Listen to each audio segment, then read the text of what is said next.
face of murder. It's an old face. The face of Abel, not Cain. Abel Jackson, the killer with a smile. And this was the hand of my friend, Abel's father.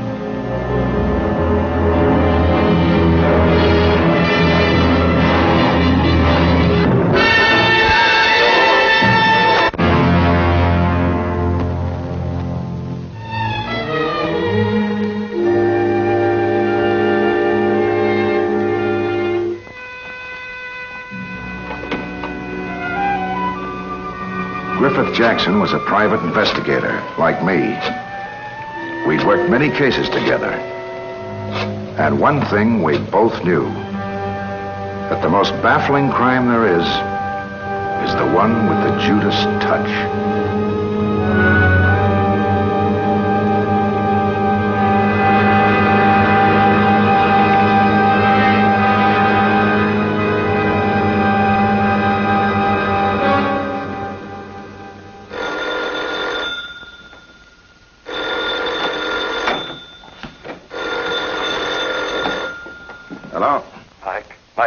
Speaking.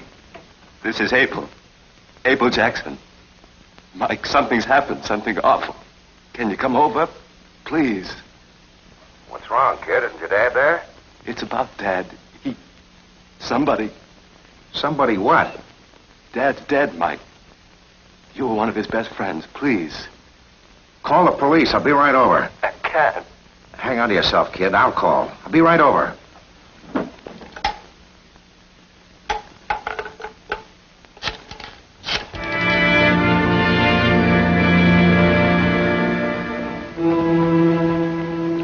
What was your dad working on, Abel?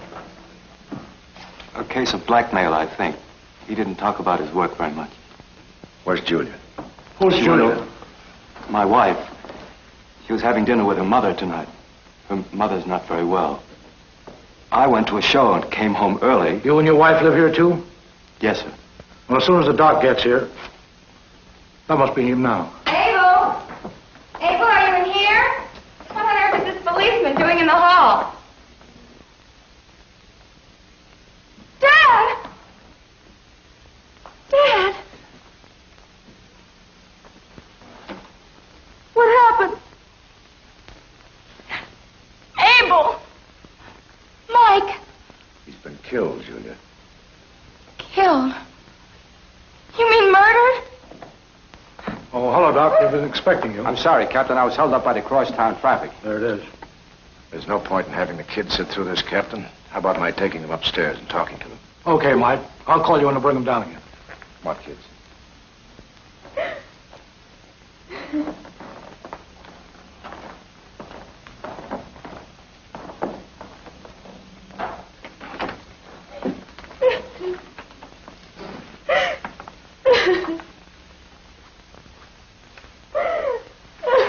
Can it wait, Mike? Better not, Abel. I know it's tough, Julia, but I won't take much of your time.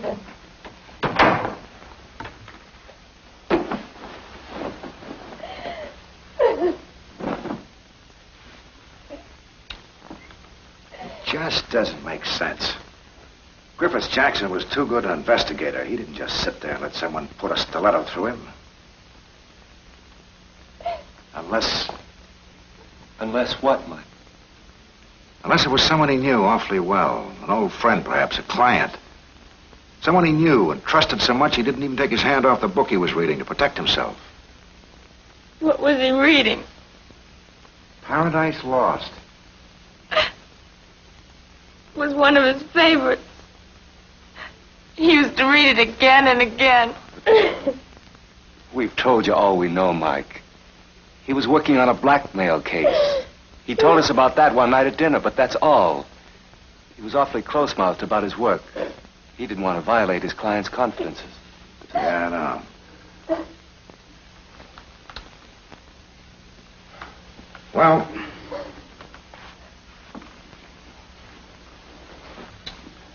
Captain Lundquist is collecting his files. They may give us something.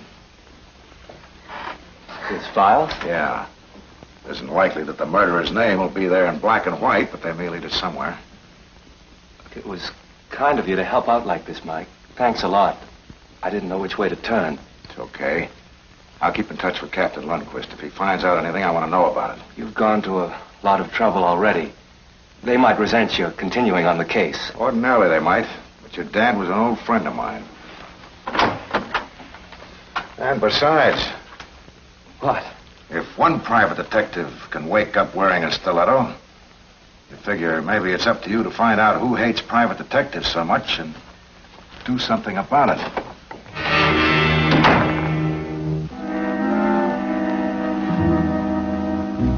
Thanks.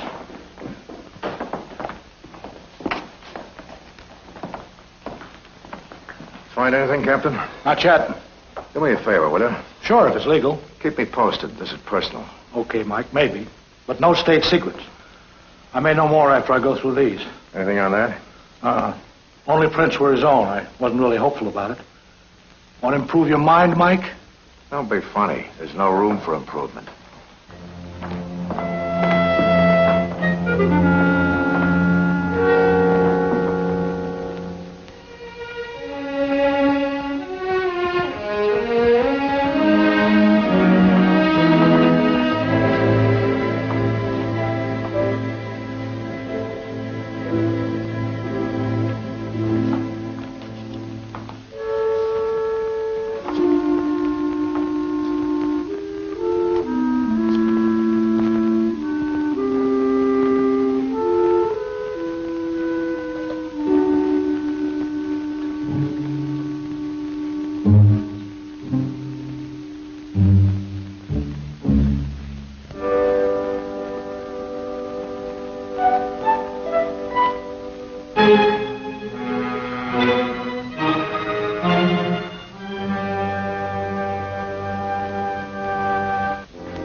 Somebody?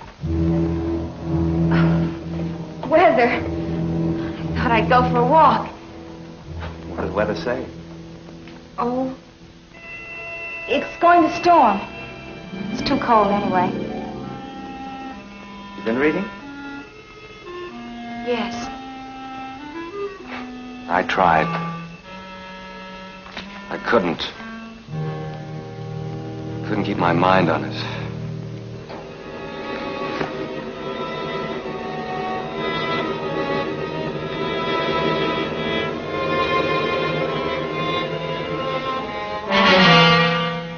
You're sentimental. Yes. I guess I am. Reading it made me feel closer to him somehow. How can you stand being in this room? Everywhere you look, you're reminded. Yes. That's why I thought I'd take a walk. Don't. Don't go out, Julia. Somehow I don't want to be left alone right now. All right, Abel. I won't go. I'll stay. I'm sorry, Abel. I didn't realize I've been neglecting you today. What have you been doing? Wondering. Thinking about him. What a wonderful guy he was. Even praying. Oh? What did you pray for? That whoever did it would be caught. Don't worry, Abel. He will be. He? Oh, or she, or whoever it was. You're right, Abel. This room is depressing. I'll tell you what. Why don't I make some tea and we can have it upstairs in the sitting room? Would you like that? Yes. It might cheer us up. All right, then. You go on upstairs and I'll have the tea ready in a jiffy. Go on. You're a wonderful girl. Thank you, Abel. I try to be.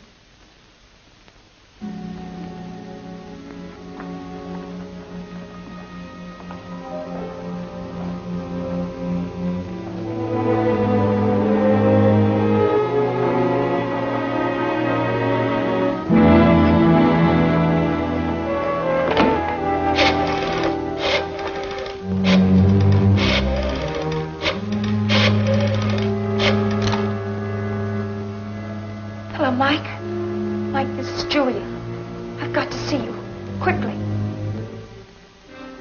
I can't tell you, not on the phone.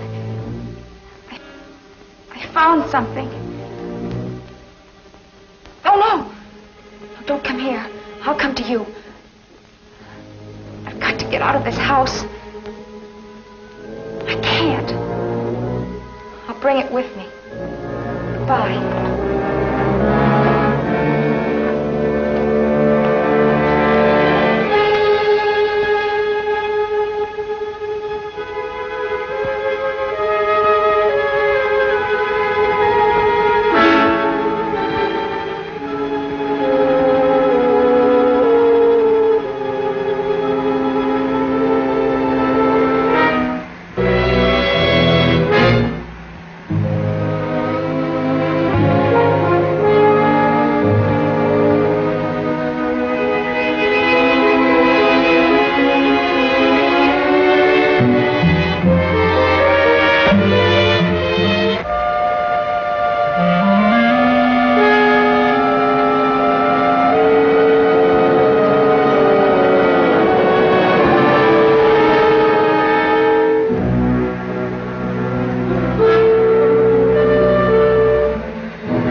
A member of the family, I hope.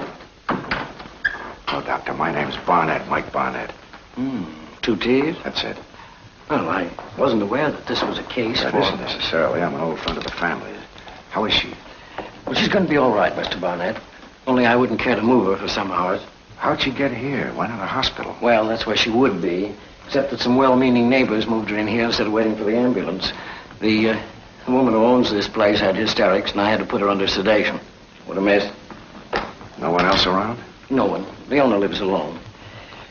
No, I dislike leaving until a member of the family arrives, but... That must be her husband. Oh, good. I'll talk to him in the hall.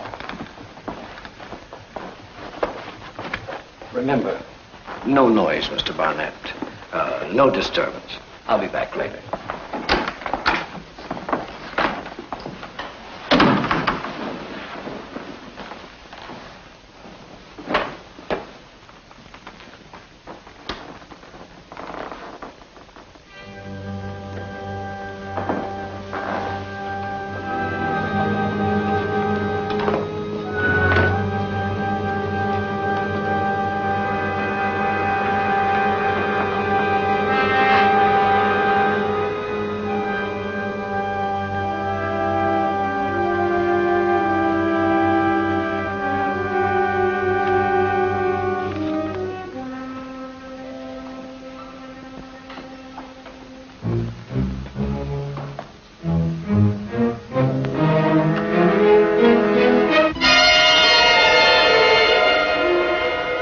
Julie.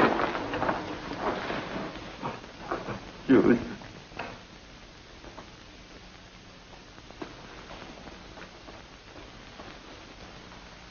I didn't expect to find you here, Mike. I'm glad you are. Captain Lundquist called me, Abel. I don't understand. So much all at once. Captain Lundquist said it. Troubles never come singly. That That's Dad's. Uh-huh. Julia had it with her. She was on her way to see me. She had something to tell me. Will she? Oh, yes, she'll be able to tell me sooner or later. We'll just have to be quiet, be careful, till the doctor comes back. Yes. You must be careful.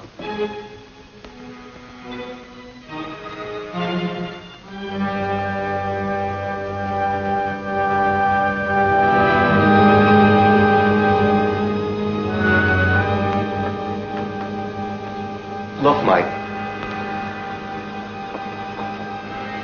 There's no reason for both of us staying.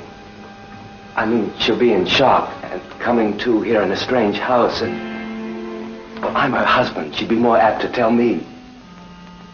Why don't I phone you as soon as the doctor says she can be questioned? It might be hours. Yeah. Makes sense.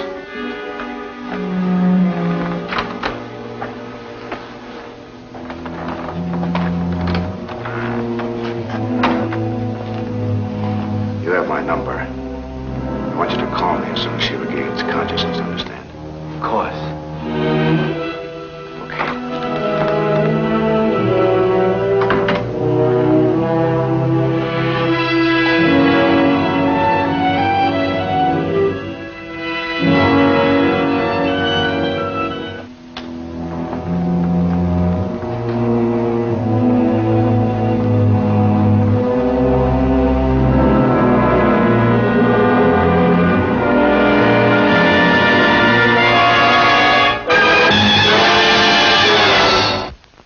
That'd be very stupid, Abel.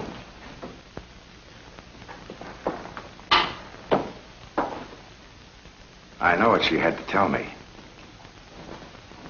She looked uncomfortable. I just wanted to make her comfortable. Eternally comfortable? I thought you'd gone. That's what you were supposed to think. What does that mean? It means, Abel, that you had to make the first move. You're not making sense, Mike. I was just gonna... Make her comfortable. You said that. Shall I tell you a story, Abel? What about? Captain Lundquist told it to me. It bears repeating. It concerns the son of a private detective who stole information from his father's private files and used it to blackmail an ex-client of his father's. The detective cracked the case, but he got killed for his effort. But not before leaving a clue to the identity of the killer. What's that? I don't get it. I'll show you. Stay over there, Mike. You're knife happy, Abel. Stay there, Mike. I'd hate to hurt you. All right, then. I'd hate to hurt her. I'm closer to her than you are. Well, that's how it is. That's how it is. What's in that book? A clever man, your father. He left a clue for anyone who cared to read it and make sense of it. Listen.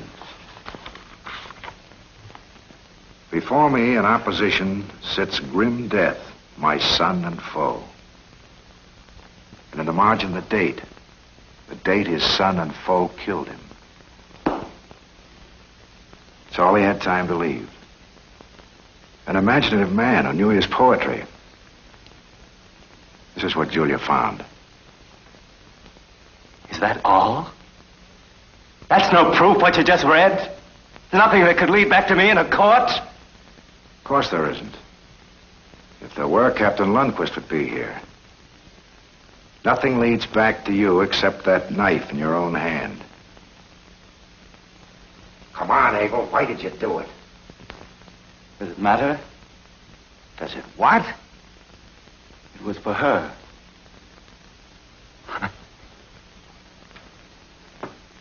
The oldest story in the world. I was a two-bit clerk. Two-bit clerks can't afford to fall in love. Dad believed in young people earning their own living, being independent. I was a afraid. I was awfully afraid I'd lose her.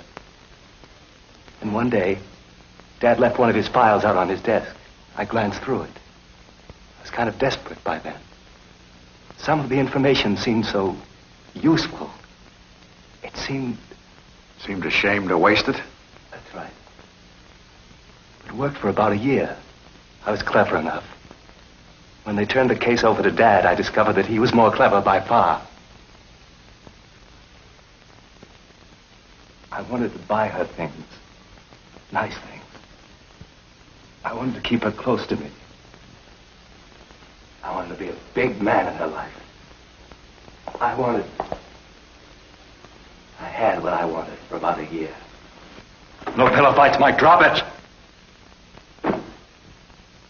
I found out that love, well, it just isn't. Just another word for safety. So now you're ready to kill her. She was disloyal. She was ready to turn me in. The eternal killer's logic. Everybody's against you. Just one more thing. Why call me in on it? Who else can you turn to in times of trouble except old friends? I didn't expect you to meddle. We can't stay here forever. I don't want to kill again. Only if I have to. Move over there, Mike. Move, Mike. I'm not kidding. So I see.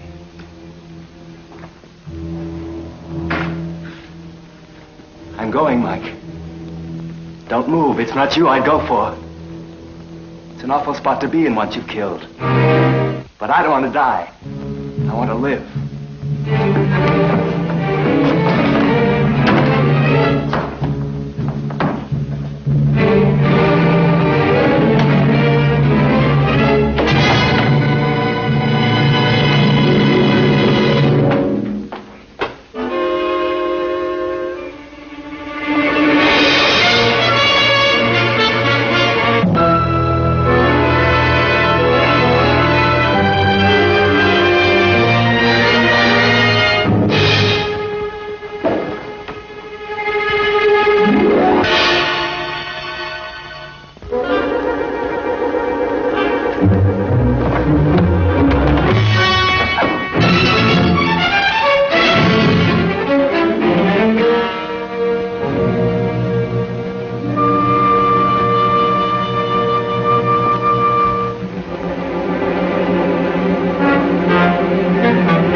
Mike!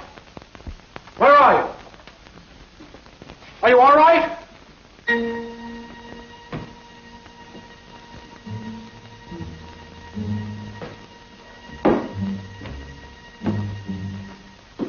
Mike, what is this? What's happened? What goes on here? Hello, Captain. Did he pull a knife on you? It's all right, Captain. From now on, poetry is going to be very close to my heart. A very thick volume of it. It's all here, Captain. The whole story. What is this all about? The book? It's about a guy who had everything and threw it away. He was an angel, but he couldn't fly.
same channel next week for another exciting case from the file I call Follow That Man.